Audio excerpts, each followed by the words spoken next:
Hi everyone, it is Nikki. It is September 29, 2022, and you're watching the Awesome 10X Philippine Market Update.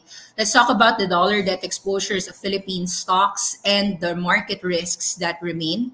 Okay, so let's share the screens now. Okay, first things first, let's go read as well the index before going through some historical memory lane. Okay, so index is 5.9. It is below 6K. You are seeing a little bit of a rally, but obviously this is still a sell on market rallies. But let's just read through the index, all right? So SM is 744, BDO is 113.8, Ayala Land is 23.6, JG Summit is 43.50, AEV is 56, PLDT is 1500, Ayala Corp is 650, Jollibee is 232, Asen is 566, Metrobax 49, URC is 111.8, Semirara is 39.35, Pure Gold 29.50, Robinson's Land 16.30, MPI 3.4, GT Cap 4.19, LTG 8.30, Mega World 209, Mondenisan 12.50, Wilcon 27.85, San Miguel 98, Aboitiz Power 30.8, AGI 8.70, Meralco 287, Converge 14.8, Globe 21, Emperador 1938, BPI 89, SM Prime 3185, ICT 175. Furthermore, let's take a look at some non-index names. You're seeing Aslag trading 1.72, SPNEC 1.22, Robinson's REITs 5.32, Shell Philippines 17.5. You've got Mrs. G trading 1.30. You've got PNB 16.88. DNL trades at 7 pesos. Okay, so a lot of negative movements, obviously. Your traded value today is still big in the sell-off, no? Decliners are 75, advancers are 112, but that's just one day. You're seeing actually a massive sell-off move. Market value 3 billion pesos for the day. Let's take a look at a few things, no? So your PSCI, let's just fast move this. So Philippine Stock Index is so I've tweeted that Philippines is in a is 2020 2012 to 2022. The Philippines has been in a lost decade, right? And the king dollar has been the only strong one in the Philippines, no? You're seeing that in the 2012 era, this is 2012, about January, December, ito, January 2012, you've got 4,500. So here, 4,500. It's about 10 years of nothingness. Well, there was a few times, no? 2012 till about 2017, it managed to rise to about 8,000 and then lower, 8K, 7K, 7K, 6K. Next support is 5.3. Next support is 4.5. So we reached 4.5 during March 2020. It is still the side movements on the monthly, we can actually consolidate here and then we fall down. So still on the downside, still on the negative side. That's 10 years. You're seeing the 10-year chart of Philippine Stock Index. More importantly, in the last 10 years, had you just held on to cash, so cash meaning just holding the dollar, 2012 till 2022, that's 40 to 60. And the biggest question is at 58.59, do we reach 70? Do we reach 80? Do we reach something like similar to the Asian financial crisis? So that question, let's go through the studies. So here's my analysis on it. Okay, let's go through some analysis and take a look at what's happened in the past. So dollar debt exposures of the Philippines and the major risks. All right. So the debt payments have sent Philippine dollar position to a deficit since July 2022. You're seeing that we are 13 trillion pesos of debt as of end April. And it's just been getting worse, obviously, because April, June, we are going to have more devaluation. I mean, in terms of debt deficits, as indicated. So let's just look even on July 2021 versus July 2022 from 11.6 trillion, this is 12.8 trillion. Once you look at July 2023, how much devaluation would that be? Are we hitting 14, 15 trillion pesos worth of debt? Because as you can see, a lot of loans are external. These loans are trading externally. This one went from July 3.4 trillion, then 4 trillion, Then I don't know if this quarter is it 6 trillion or 5 trillion. Dollar bonds, you can see that these are $1.5 billion. This is $1.8 billion. I don't know if they convert this to pesos. So far, they converted it to pesos, but this is a dollar denominated bond. So that means that the Philippines would be losing quite a lot in these bonds.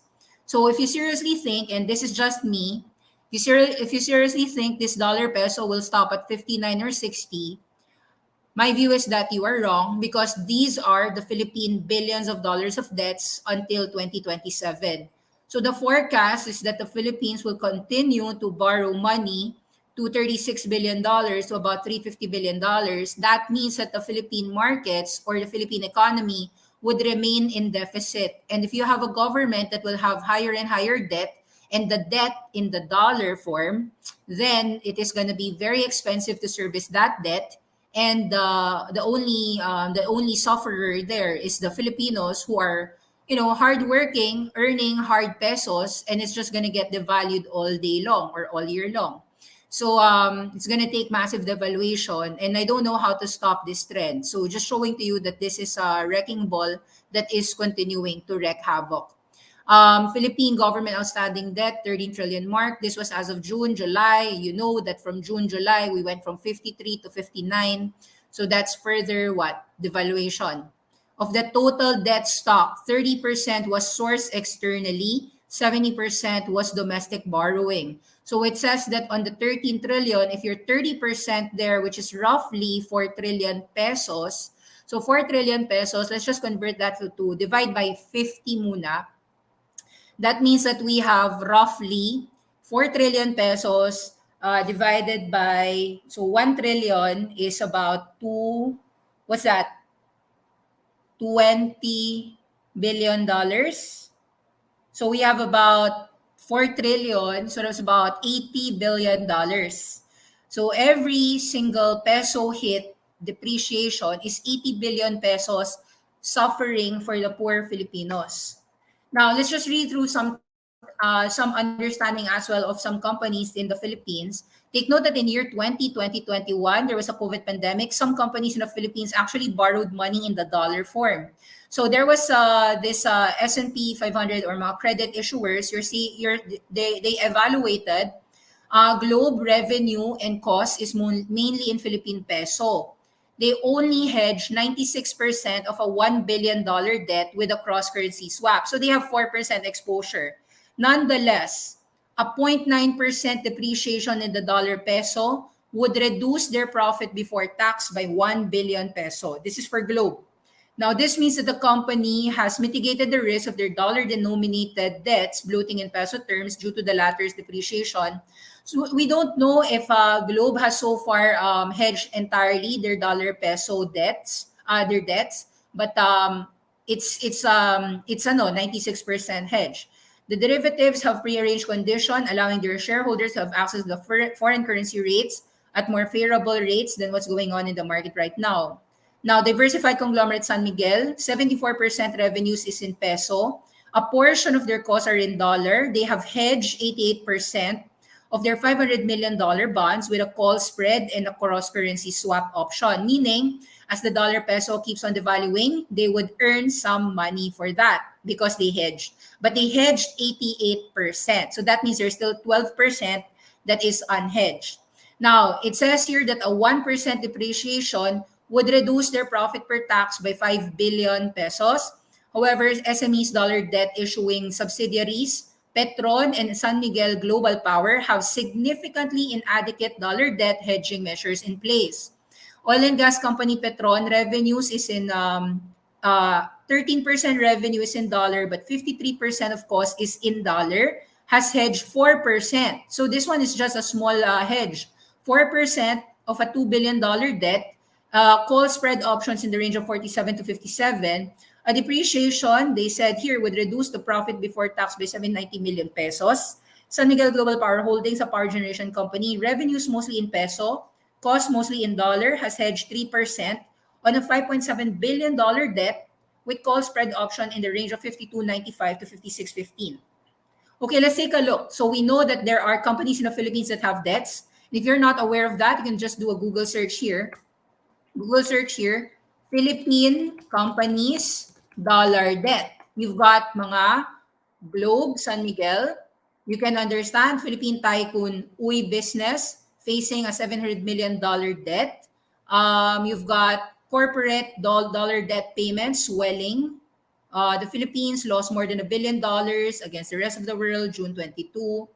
Okay, so the point of Philippine corporates, no? Philippine corporations have dollar debts and they have revenues in pesos. Take a look at this. Record debt bill pushes the Philippine firms back to the bond market, dollar corporate bonds. So there are companies in the Philippines that borrowed money in the dollars. I believe Jollibee did that. Let's go through a few things that we've read in the past. No, Jollibee dollar debt. Jollibee to manage debt, they have $250 million worth of debt here. Buti they bought back some, but ito Jollibee to manage debt as over the overseas sales reach pre-COVID. So Jollibee to sell shares, buy back dollar bonds to manage debt. Buti na lang Jollibee bought back those debts following the acquisition of Coffee Bean, no? So remember this. Okay, Philippine tycoon Uy's business facing $700 million debt bill. Dito Telecom signed for loans with Bank of China. Udena declines to comment due to pre-results blackout period. This was August 12, 2022. Facing nearly $700 million of loans maturing this year. So, di ba? You can see here that yan, grabe. Cash, debts, grabe yung debts. This $800 million of debt means that the 5 peso devaluation, sabihin na lang natin 53 to 58, that's 4 billion pesos more. Where would the company find that revenue just for servicing the debt? Take a look at these. Jollibee managed to buy back its debt, but I think it does have existing bonds pa rin. So let's take a look. Dollar denominated bonds, Philippines. So there are companies that have issued that, companies and the government itself. Republic of the Philippines issues new 10-year dollar denominated government bond. 5-year, 10-year, 25 years. So let's read through these because these are a problem for the Philippines. Okay? We only earn in pesos and we have dollar bonds. So this is a problem for the Philippine economy. The Philippines returned to global bond market for a third time.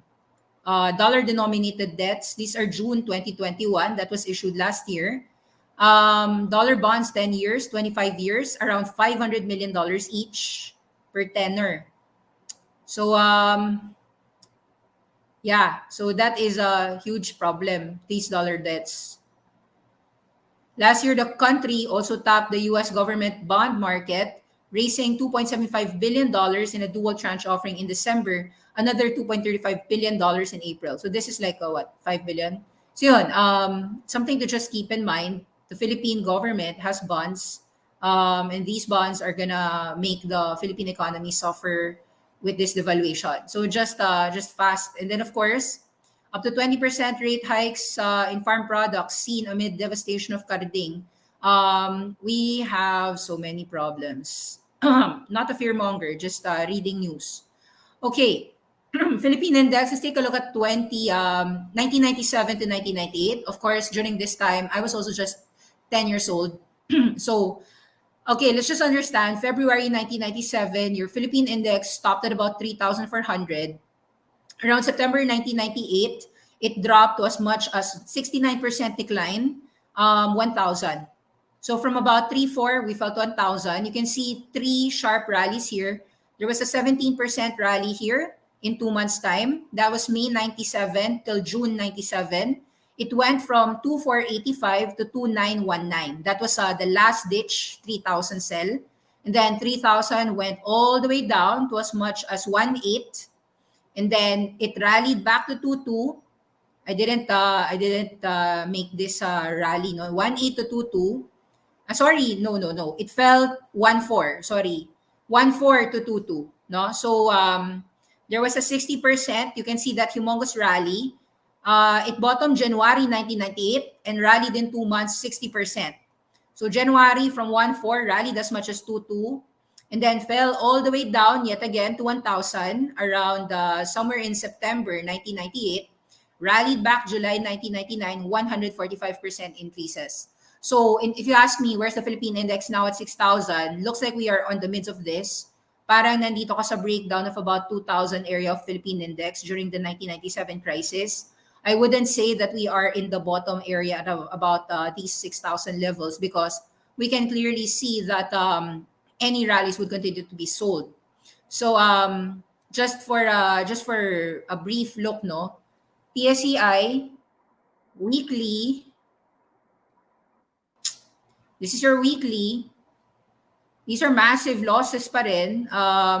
We can rally, but as long as we are below this 6,200, 6,206.4, these are massive sell turns that would not be cured anytime soon.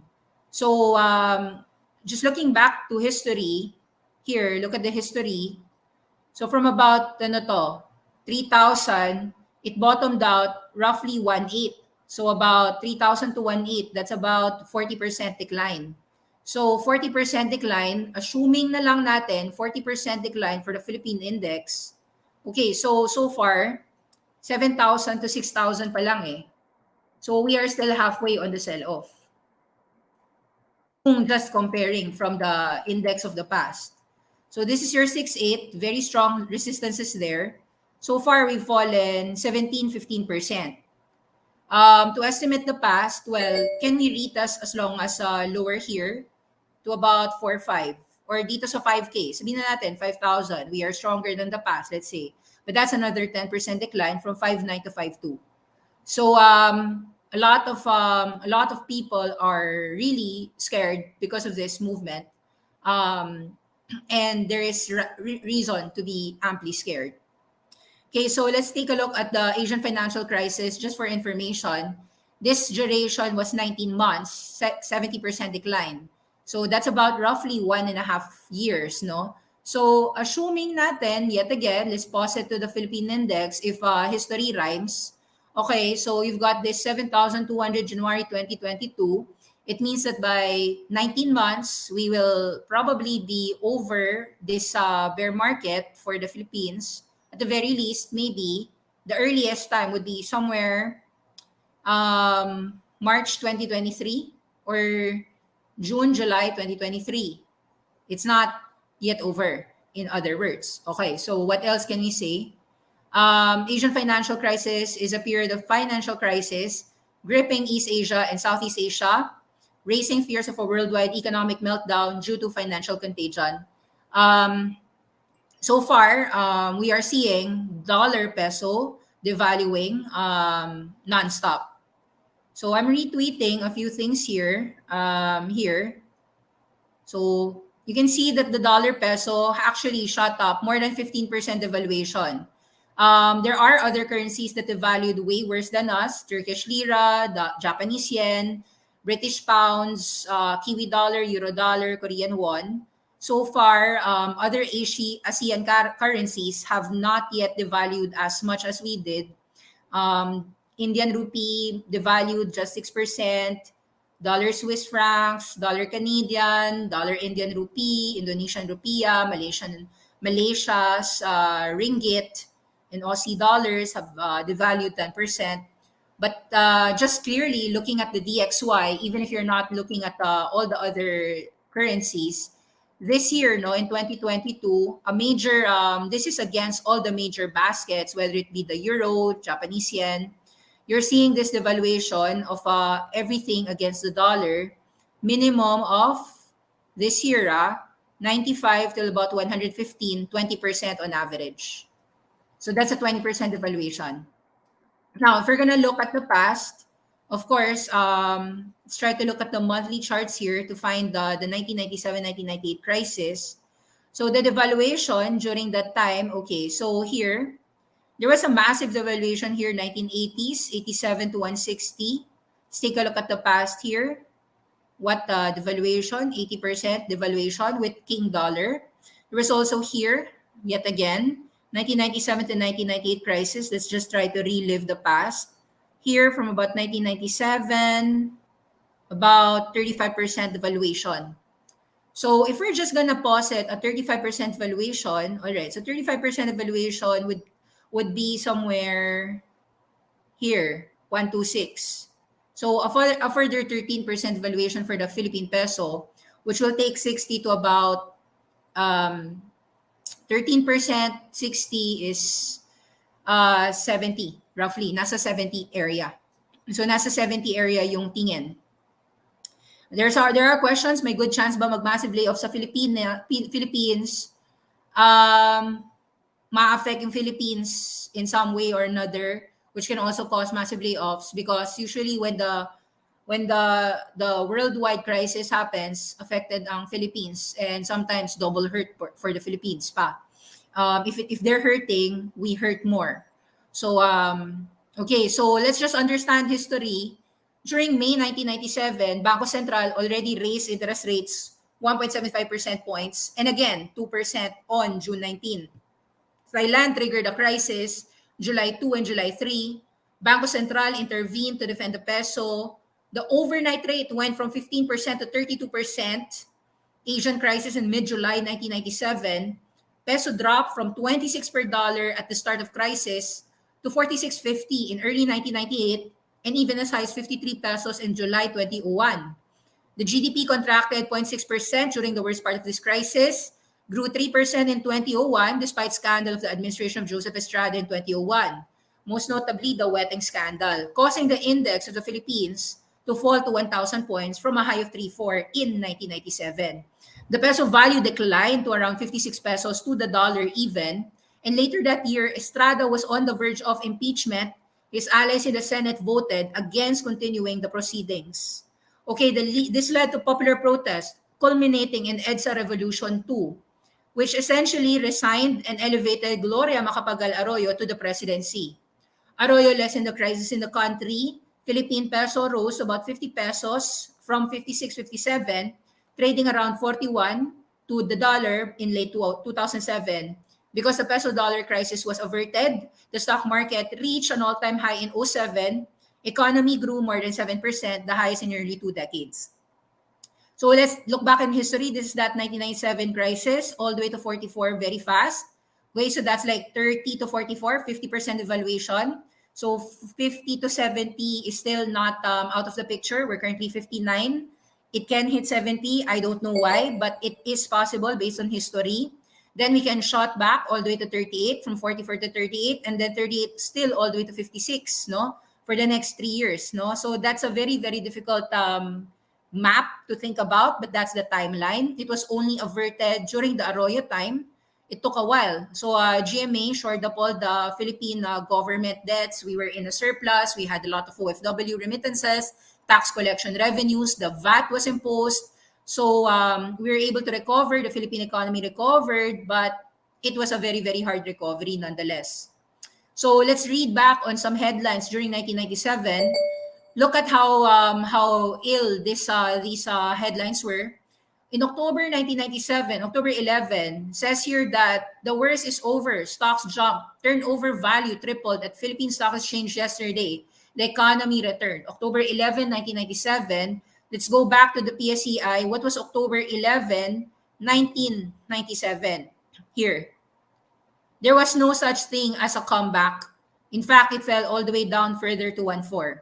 So that was an ill-timed discussion. October 17, bargain hunting supports stock market. Bargain hunter saving the day. What could have been a very big bloodbath. Market opened weak due to reports of widening deficit. The company's balance sheet. The market closed at 2,000. Okay.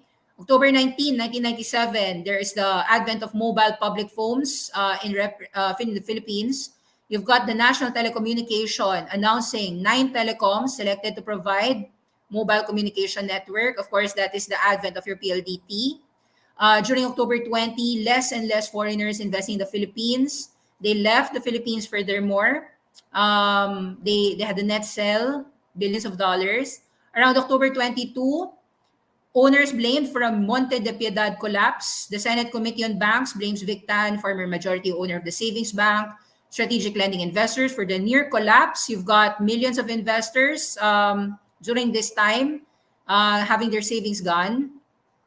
October 29, 1997, in just a couple of months, just within a few weeks, the Dow crashes, pulls down the RP shares. Panic selling caused by the Dow's 550-point plunge, forcing the numbers and the shares. Philippine stock index losing 100 points, closing at 1715, the lowest in the 4 years. Losers swamping gainers, 118 to 6. Most traded stocks, PLDT down 12%, 750 pesos. Meralco down 3%, 100 pesos. Ayala Land down 5%, 13 pesos. Bucking the trend, Negros Navigation, FJNP, mga basura stocks rising 30, 40%. La. Smart postponed IPO offering. Smart Communication declined the IPO. IPO proceeds was supposed to expand the telephone providers. Stock market crashes. October 24, sink to its lowest levels. So you can see that malalim. This was the 1997-1998 crisis. So far, despite PLDT having a very difficult year, PLDT actually stood strong during this time, during the Asian financial crisis. Entire PSEI fell down 69%, but PLDT rose 700 to 1,300. So look for the strong men in the economy. Very few will be strong. Eventually, though, PLDT also sank. Oh my God, you can see that from 1.3, it fell all the way to 200 pesos. PLDT fell from 1.3 to 200 in just 3 years during the Nasdaq.com bubble.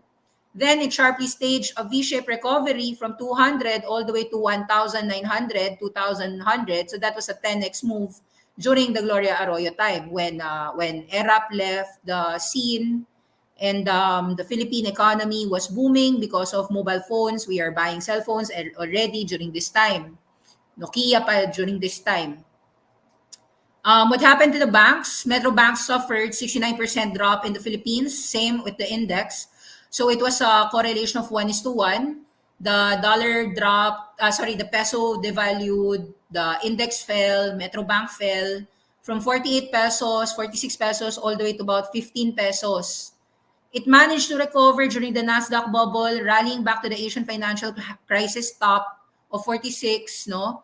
Sharp V-shaped recovery when the worst was thought to be priced in, only to go down yet again after the Nasdaq bubble fell, 70% drop yet again, retesting 14 pesos for Metro Bank. You've got Jollibee Foods. They dropped 26 pesos to 9 pesos. That was a 68% decline during the Asian crisis. It rallied back to about 24, fell down yet again during the Nasdaq bubble. There was an emerging market bottom, the 2003 era.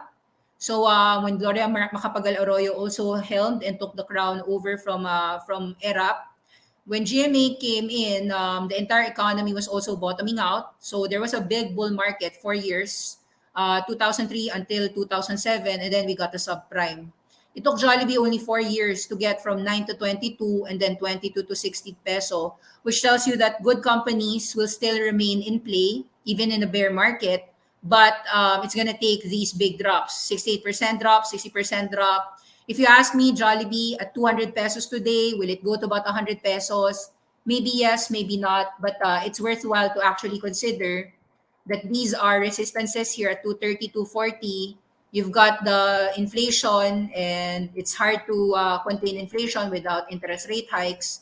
And so the dollar debts and all of that, the Philippine economy would suffer. Our pesos are suffering. The pesos that Jollibee is earning is going to combat the dollar debt that they also owe the entire world. Jollibee borrowed money for the first time during the COVID pandemic. Jollibee dollar debts, let's go to that. So they bought back $250 million in 2021, but they still had debts. So they cut debt, no, but not enough. They still have debts. So that means that there's a possibility for Jollibee to go from 230s to about 180s, 170s. So a potential drop here could go as low as another 25%. I'm not sure, but we have to be careful here. Let's take a look at the past, no? So there are declines. Jollibee's not immune. Globe is also not immune. All right. During the Asian crisis, who would have thought Globe once fell 90% from a peak of 1.3 all the way to 100, Asian crisis, Nasdaq bubble.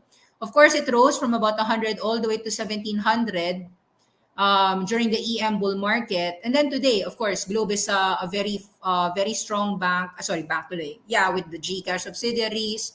Globe is very strong in the Philippines when it comes to earnings and dividends. But as we can see, the market is suffering, and so Globe is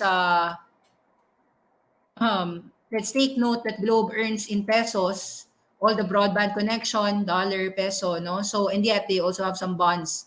So, this might be a problem in the future.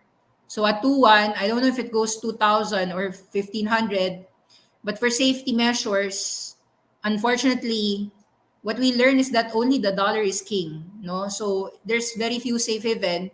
The only safe haven is the dollar. There is no alternative country, it seems.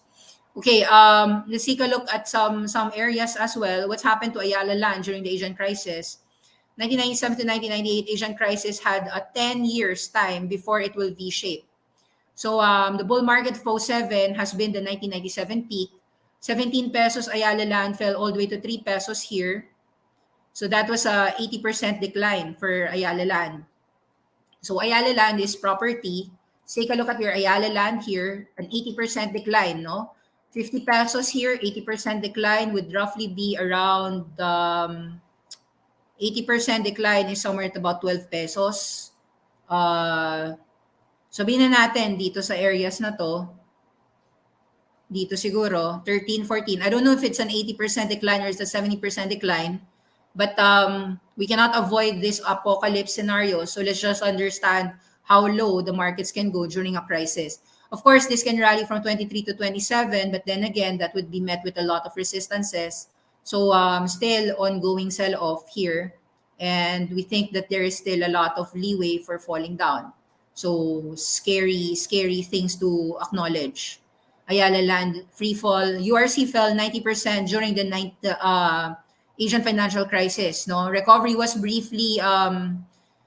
It went as high as 7. No, so from about 20 pesos all the way to 2 pesos, rallied to 7, fell down to 2.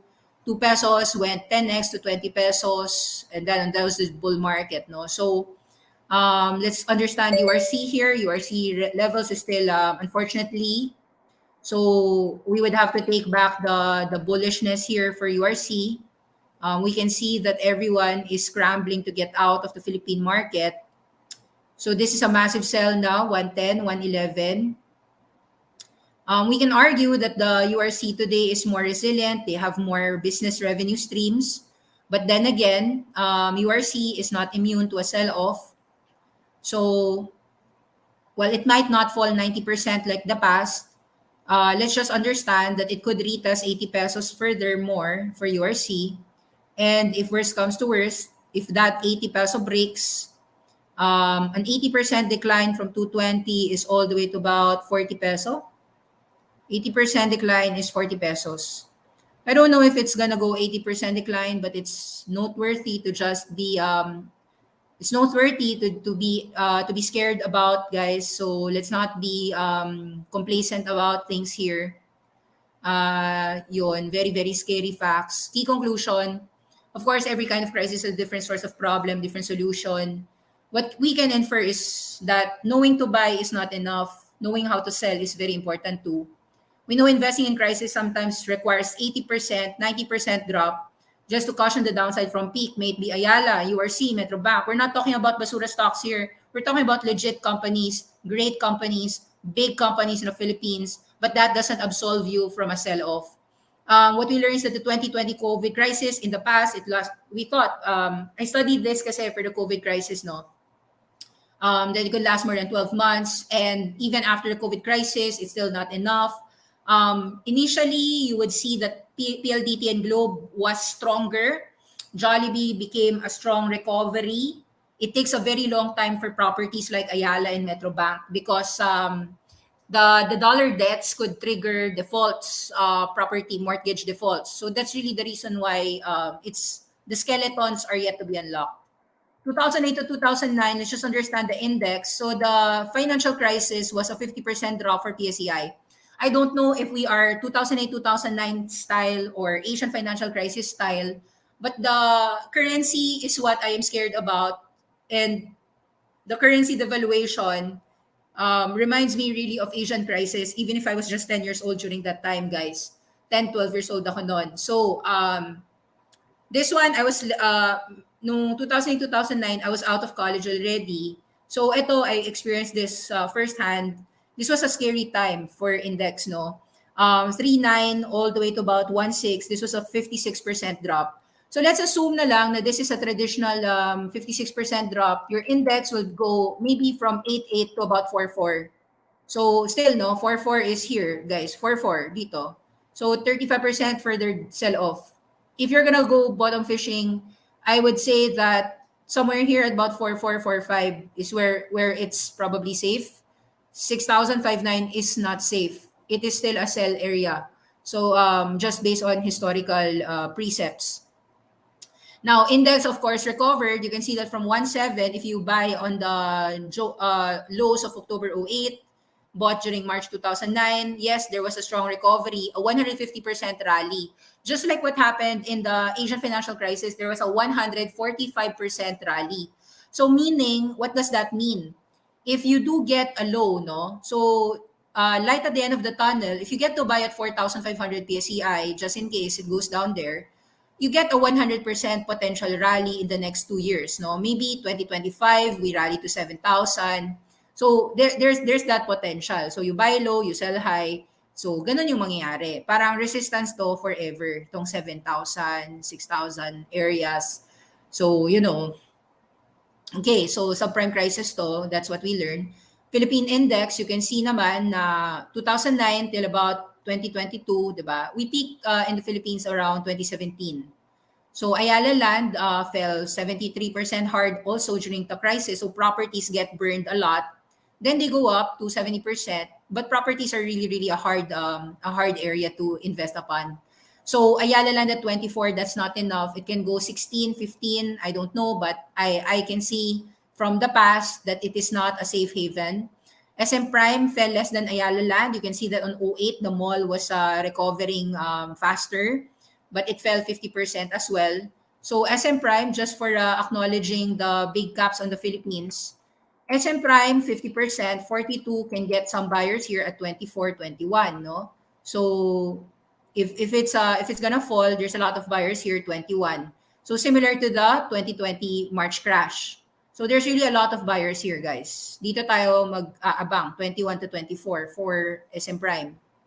If you're looking for SM Prime, I think this is where the buying price is, 21 to 24, which is still significantly bigger losses until now, okay? So if you're scared, wow, 6,000, I'm sorry, but 5,000 or 4,500 is not yet out of the picture. SM Prime, okay, so Mega World also fell big, 90% down during 2008, from about 4 peso to about 50 centavos. So Mega World, let's take a look, 80% down. So kung 80% down, let's just take a look at that. Properties fall bigger. So 80% down from 650, hindi natin pwedeng 2 pesos. 80% down is, how much is that? 80% down is here, 1 peso.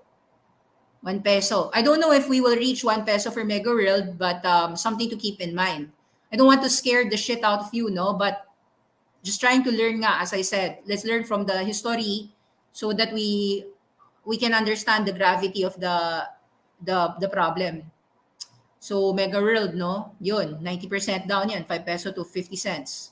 Philinvest Land fell from about 230 to 29 cents, 90% down halos. URC recovered faster, but it fell 75% first before going 10x, no? From about 3-4 pesos for URC, now it's went 200 plus pesos. But even in 2009, in just 1 year, kaboom, URC went 10x. from 5 pesos to 50 pesos. So watch out for opportunities like that, even in a bear market, because it seems like you will see these crashes and potential 150% rallies as well over the next 2 years. So pag 4-5 yan, buy in, tapos 6-7 or 7,000, exit. Ganyan. And what will you buy? Perhaps a Jollibee if it goes 100 pesos, a Mega World if it goes 1 peso, an Ayala Land if it goes 14 peso, SM Prime if it goes 20 pesos. It's a big if. I'm not saying na I'm sure it's gonna fall there, no? But just keep it in mind. That's possible. BDO, what happened? 70% down from 60 pesos to 20 pesos and then manage a 6x rally from 20 pesos all the way to 120. Right now, BDO is trading still at about a very high price, no? BDO is trading at 110, 110. Sorry, this one is a sell, no? So this is a cataclysmic fall pa rin because so these are multiple year lows. There's a lot of attention. Kung pwede mo i-short yung BDO, most likely it's a short kasi financials are not the safest places to be in a recession and in this potential contagion brought about by UK. So UK is defaulting na. It would have defaulted, no? Trillions of dollars of pension funds in bonds. So delikado. Okay, so BDO is not safe. BDO is not safe for now. PLDT is also not, PLDT, okay, nung 08, it only fell 44%. So, medyo safe siya during this time, PLDT got saved at 1.8. So, PLDT today might be actually a safe haven. Kahit na bumabagsak yung PLDT today, 1.4, 1.5, because we can learn from the past, dividends are king. It looks like muted to. Just in case that the PLDT falls 1,000 to 1.5, I think maraming buyer to. So I would be not as negative towards PLDT. It may be the only safe haven, guys. PLDT might be the only safe havens in a world like this. What happened to your PLDT? It fell down, it consolidated all the way. So 08 to 11, people like the dividends, it held on its own. So maayos si PLDT on a crisis. Globe was also relatively safe in crisis. 08, 09, although there was a panic knee-jerk reaction for Globe, eventually it recovered and outperformed. So what happened is the market stayed in PLDT and Globe. The market stayed in the dollar, no? So somehow na-save si Globe and si PLDT. How about JG Summit? No saving graces here, no? Fell 90% down for JG Summit. Fell 90% down for JG Summit. Ayala Corp fell 70% down in the crisis. 70% down, took a lot of time before it rallied up. SM also succumbed, 60% drop. So this was your SM investments. There's always some sectors that will rally faster and further than others. That's what we learned from 08, 09. What we learned in 08, 09 is that URC was able to rise further faster because food groups perhaps are safe areas. SM Prime also showed resiliency because malls was able to handle the business climate better. So unlike Ayala and Philinvest and Mega World, SM Prime became like a safe haven somehow. Okay, so COVID crisis is not yet done. I mean, it finished, but then again, now we have recessions. So what will we do with the Philippine economy? All of these, I think, are daming distressed assets. I took a look. Supermarkets are distressed. Right now, your supermarket stock in the Philippines is Pure Gold, trading at 28 pesos. There might be questions if Pure Gold can actually be saved. So far, for the last 10 years, Pure Gold has just done, earnings was going well, and Pure Gold pricing is okay. So if I'm going to just strictly trade on earnings, I'd say Pure Gold should be safe. But, we never know the world. PLDT, Pure Gold, telecoms should relatively be safe. Your Meralco should be relatively safe because it's an electricity, no? So from 2012 to 2022, 10 years format, we can see Meralco at about 260 will be saved somehow. So where will you park your money? Dollar, utilities, dividends. Supermarkets if it's cheap kasi mura naman talaga si Pure Gold eh. But I don't know. SM Prime can also fall, but it looks like SM Prime, if it falls here to about 28 or 24 or 20 pesos, it looks like this is a safe area naman. so far. I don't know, but let's watch, no? So, what will you do? Okay, so Aslag, patay. Aslag fell down. Aslag is now 172. It could be a bad timing IPO. It could be just malas, no? Malas kasi solar is doing well. They're actually having good, great plans. It's not exactly expensive, but the crisis is the crisis. This is a macroeconomic function, not related to the micro. So just in case this recent low of 162 breaks, the last support of Aslag is 163. There has been massive buying program, but 163 last effort for Aslag, and then oh my God, what's gonna happen with your Shell Philippines? Shell Philippines has been falling down. Oh my God. The recent breakdown was here at about 15. I don't know if it'll retest 15. Very cheap, but then again, anything goes. It can retest 15 for all we know. What's gonna happen to your Mrs. G, another restaurant, sorry, not restaurant, another supermarket. So far, Mrs. G has a lot of supporters here at 120. But if that breaks, delikado. If that breaks, this massive support might go as well as low as low as the economy. No, so there's still risks. So there's risks, and I'll read to you. Let's read to you what happened last night. So I'm gonna try to explain why. I'm just gonna read it point blank. Why did the Bank of England buy up 65 billion pounds of UK government bonds, 20-year maturities or more, including another billion pounds today? It stems from a dramatic collapse in the price of government bonds called gilts. A collapse magnified by Friday's fiscally loose mini budget. The collapse in these prices caused liquidity crisis for what's called liability-driven investment funds, which has a gross value of roughly 1.5 trillion pounds. A staggering 1 trillion pounds has been invested in gilts and other bonds. These are largely leveraged funds, meaning that when they buy gilts, they frequently use them as collateral to raise cash in what is known as the repo market.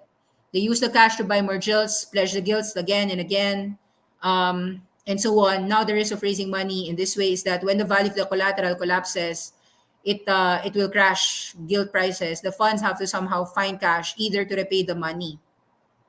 So some people might think that the Bank of England getting forced to do something about it is already a sigh breather. Not true, because what it only does is, let's just read through this. Pension funds could have collapsed today because of a shortage of cash or liquidity. Having been bailed out by the Bank of England would cost taxpayers. Pension funds might emerge stronger, strange but true. So what happened? Your GBP USD temporarily rose, but you can see that the market is not going to blink here. From about 103 to 108, but definitely everyone will continue to short the pounds. So, delicado. Just like the dollar peso, if suddenly some 1 trillion pesos government fund, I don't know what happens, if something breaks in the Philippine economy, the dollar peso would try to defend, but by then it might be too late. Might be too late. We don't know if it's 63, 70, who knows, no? At this point, let's just watch out for the market. May good chance ba na mag-massive layoff sa Philippines? Unfortunately, we can never tell. It's better to say that the truth is we should mitigate risks, and the only hedge is the dollar still. About this power and AV, siguro very strong in the market, crash, because kapit sa president, nakaposisyon sa Department of Energy. Well, if you recall, during the 1997-1998 crisis, there was a fervent push for telecom. So PLDT and Globe was actually safeguarded even during 1997 to 1998 because of the push from fixed lines to mobile phones. Obviously, secular trend yon. What Aboitiz Power is doing is a secular trend which is involving solar renewables.